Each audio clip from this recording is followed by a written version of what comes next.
ici, oh, yeah.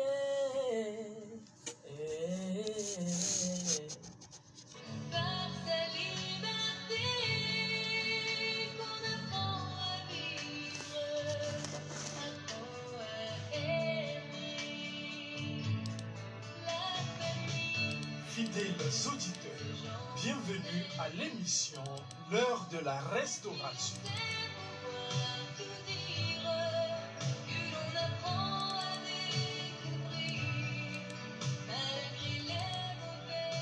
Pour l'épanouissement de votre famille, pour la résolution de vos problèmes conjugaux, pour la guérison intérieure, le salut, la victoire sur le rejet et la culpabilité, suivez tous les jeudis de 14h à 14h30 sur les ondes de la JBA, votre émission L'heure de la restauration.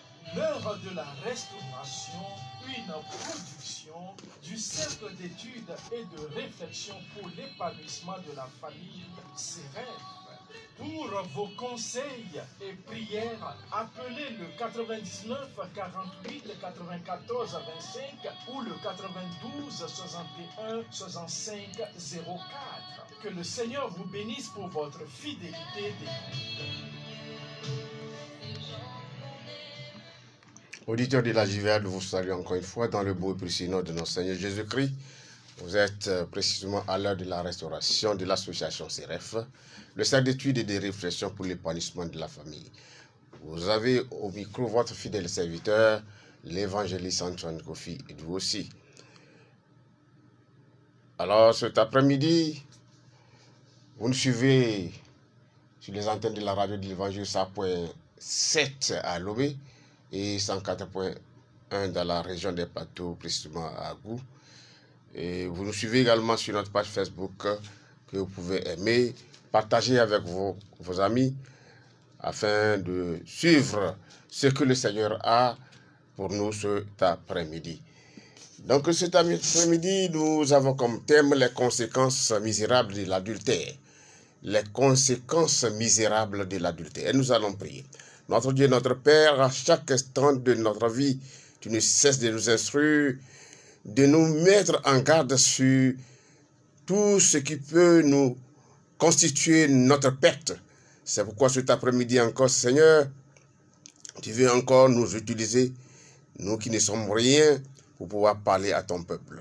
Saint-Esprit, nous prions que tu prennes l'absolu contrôle de ce moment et que tout ce qui sera dit, Seigneur, puisse transformer un frère, une sœur, afin de vivre dignement devant toi, pour qu'un jour nous puissions, Seigneur, te voir. Béni sois-tu, Seigneur, de ce que tu as déjà à l'œuvre. Au nom de Jésus, nous avons prié. Amen. Bien-aimés et frères dans le Seigneur, nous lisons dans Proverbes chapitre 5, versets 1 à 9. C'est un peu long, mais ça vaut de la peine. Oui, dans Proverbes chapitre 5, verset 1 à 9, il est écrit ce qui suit. Mon fils, sois attentif à ma sagesse, prête l'oreille à mon intelligence, afin que tu conserves la réflexion et que tes lèvres gardent la connaissance. Car les lèvres de l'étrangère distillent le miel, et son palais est plus doux que l'huile. Mais à la fin, elle est amère comme l'absinthe, aiguë comme un glaive à deux tranchants. Ses pieds descendent vers la mort, ses pas atteignent le séjour des morts.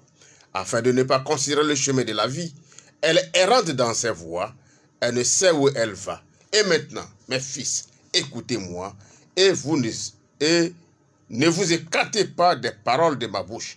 Éloigne-toi du chemin qui conduit chez elle, et ne t'approche pas de la porte de sa maison, de peur que tu ne livres ta vigueur à d'autres et tes années à un homme cruel. Amen. Bien-aimés frères et sœurs dans le Seigneur, dans les versets ci-dessus, le Seigneur s'adresse en particulier aux hommes en leur recommandant explicitement de s'éloigner de la femme étrangère. Cette femme qui n'est pas la leur, cette femme qui est la femme d'autrui, de se garder de l'adultère. Le dernier verset est assez particulier et attire mon attention. Pourquoi éviter les rapports intimes avec une étrangère? Voici la raison. La parole de Dieu nous dit, de peur que tes années et ta vigueur ne deviennent la propriété d'un homme cruel. Voilà la raison. De peur que tes années et ta vigueur ne deviennent la propriété d'un homme cruel. Quelqu'un pourrait poser la question de savoir comment est-ce qu'à travers le rapport intime avec une étrangère, la vigueur, c'est-à-dire l'état de la dignité, la gloire et les années d'un homme peuvent devenir la propriété d'un homme cruel. Pour comprendre cela, il faut savoir qu'il y a toujours un échange lors des rapports intimes. Le rapport intime nous lie, nous attache à la personne avec laquelle on s'unit. Et comme conséquence, lorsqu'on a des rapports intimes avec une personne, on devient une seule chair avec cette personne. C'est ce que l'apôtre Paul disait depuis aux Corinthiens, dans 1 Corinthiens chapitre 6, verset 16. Notre corps, notre âme s'unit à celle de cette personne. On unit son âme et donc sa vie à quelqu'un d'autre et on devient en quelque sorte la propriété de cette personne. C'est-à-dire on devient l'esclave de cette personne. Dans le mariage, pas de problème. Si vous êtes marié légalement et vous avez des rapports avec votre femme, là le problème ne se pose pas. C'est le lieu même que Dieu a préparé pour pouvoir avoir un type d'union, le rapport sexuel. Mais en dehors du mariage, c'est un danger. Les conséquences de l'adultère sont juste terribles. Avoir des rapports intimes en dehors du mariage avec une personne, c'est se lier à cette personne. C'est donner du pouvoir à cette personne sur votre vie. C'est s'entraver soi-même, s'empêcher soi-même de fonctionner à son maximum, d'accomplir sa destinée, de manifester la gloire de Dieu, la gloire que Dieu a cachée en nous. C'est saboter soi-même son futur. Pourquoi? Parce que en faisant ainsi, on se met la corde au cou. C'est pourquoi la parole de Dieu nous dit, éloigne-toi du chemin qui conduit chez elle. C'est-à-dire de cette femme étrangère, c'est de cette femme qui ne t'appartient pas. Et ne t'approche pas de la porte de sa maison, de peur que tu ne livres ta vigueur à d'autres et tes années à un homme cruel. Bien-aimés frères et sœurs dans le Seigneur, si vous couchez avec une femme hors mariage, vous lui appartiendrez. Il suffit qu'elle aille ensuite coucher avec un autre. Supposons, aille se coucher avec un féticheur, avec un marabout, avec un sectaire, un homme cruel, pour que votre vigueur, votre force, votre énergie, votre dynamisme, votre gloire, votre éclat, vos années soient complètement aspirées par quelqu'un d'autre et que votre vie tourne en rond. Vous n'avez pas d'idée du nombre d'hommes et de femmes dont le futur a été décapité parce qu'ils ont ouvert la porte à l'adultère. Votre vie peut changer à cause des partenaires sexuels que vous avez eus, même pour un seul soir.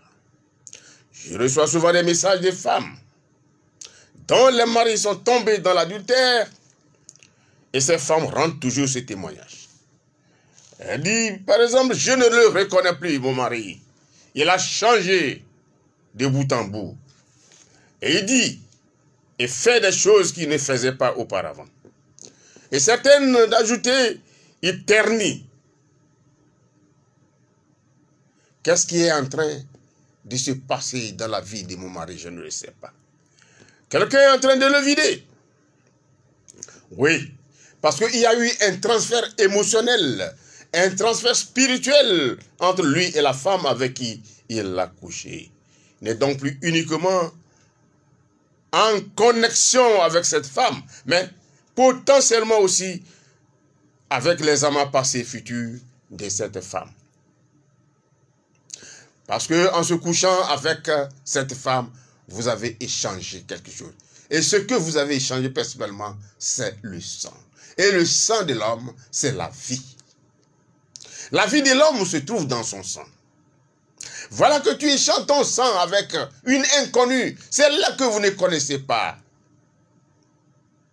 Et si elle est possédée, il est fort probable qu'il ait aussi hérité des démons qui la tourmentent.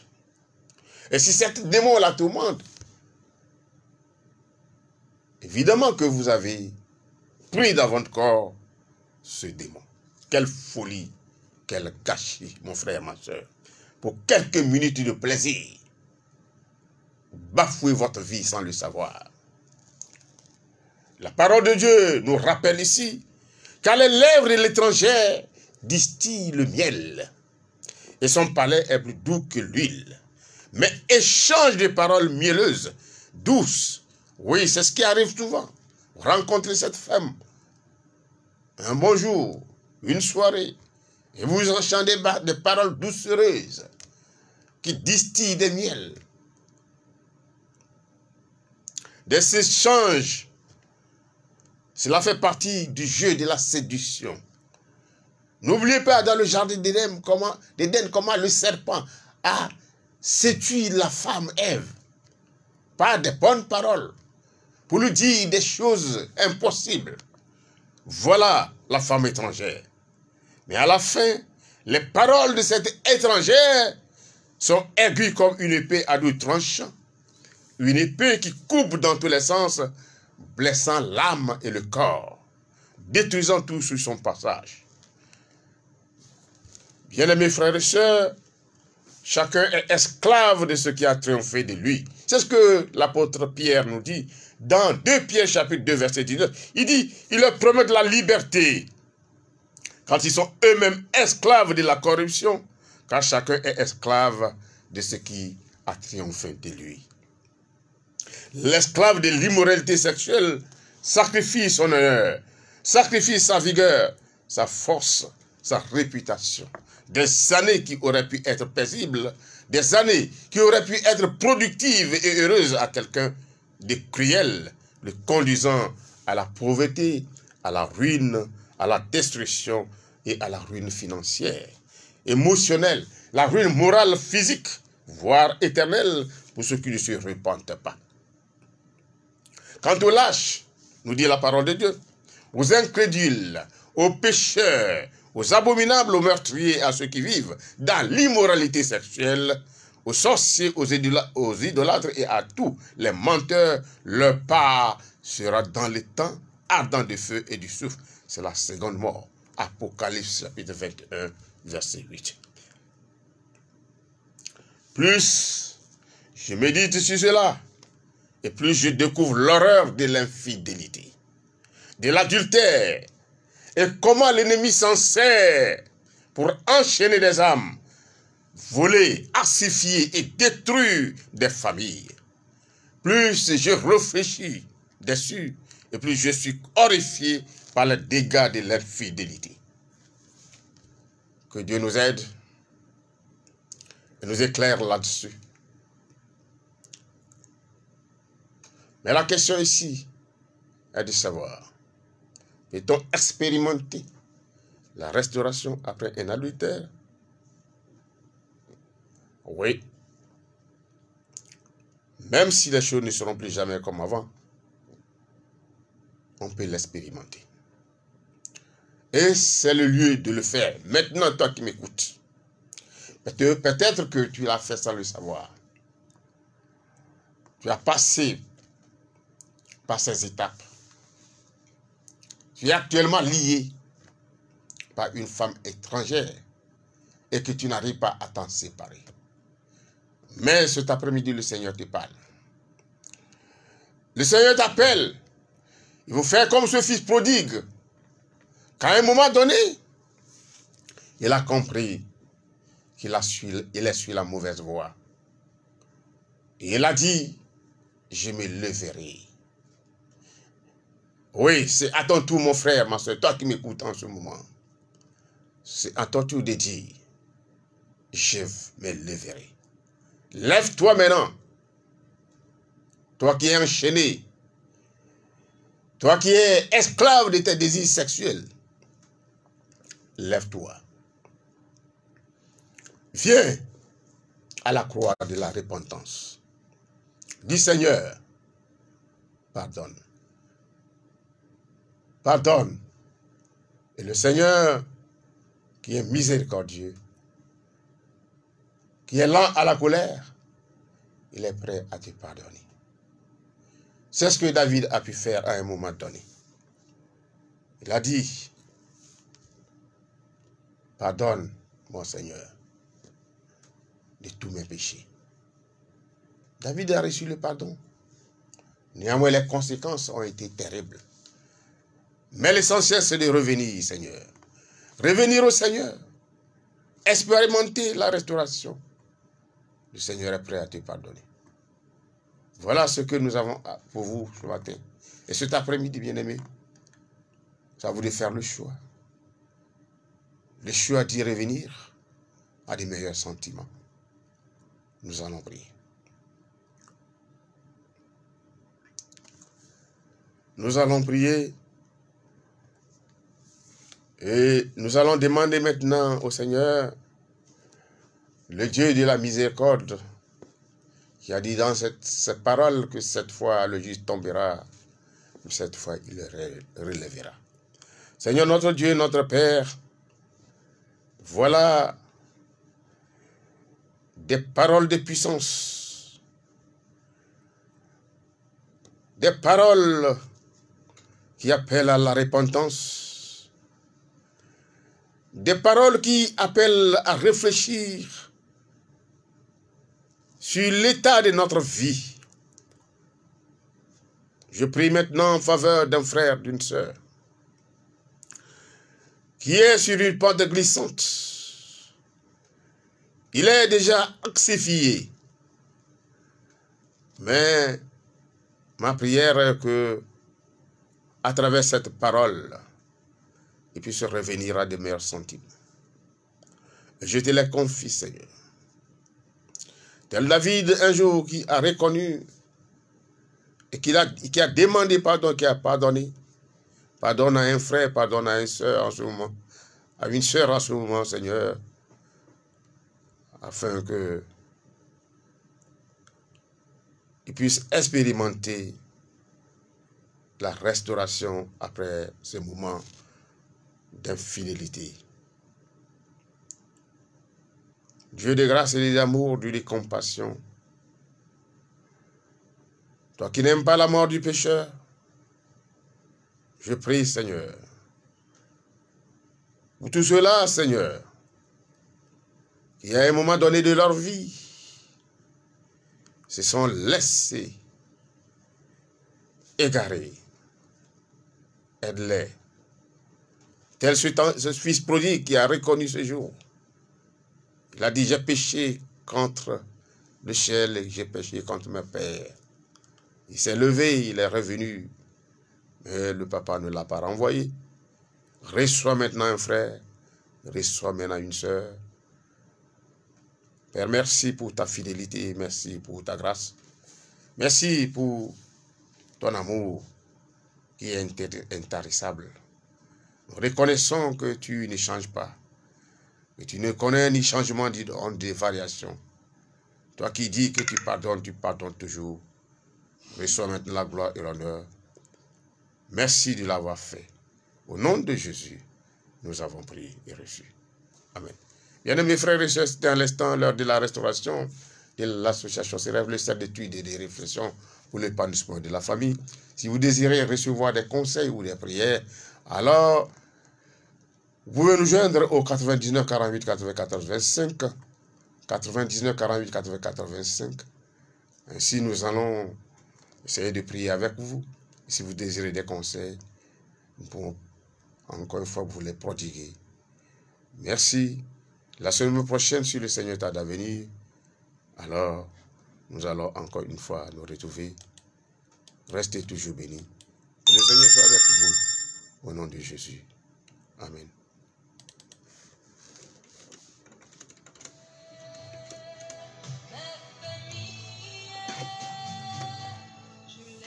Vous venez de suivre votre émission, l'heure de la restauration, qui vous a été proposée par le Cercle d'études et de réflexion pour l'épanouissement de la famille sereine. Avez-vous besoin de conseils ou de prières?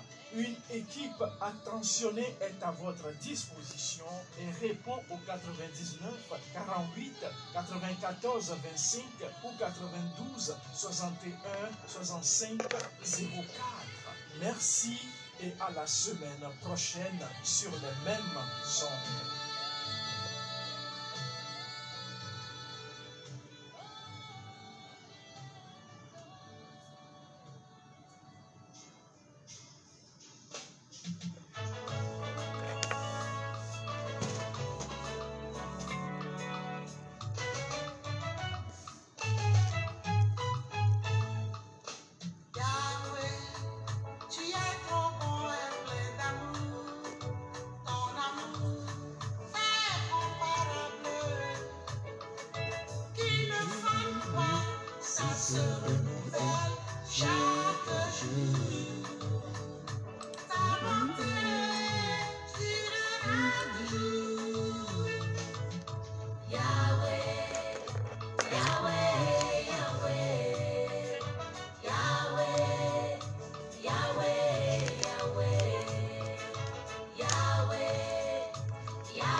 Jésus.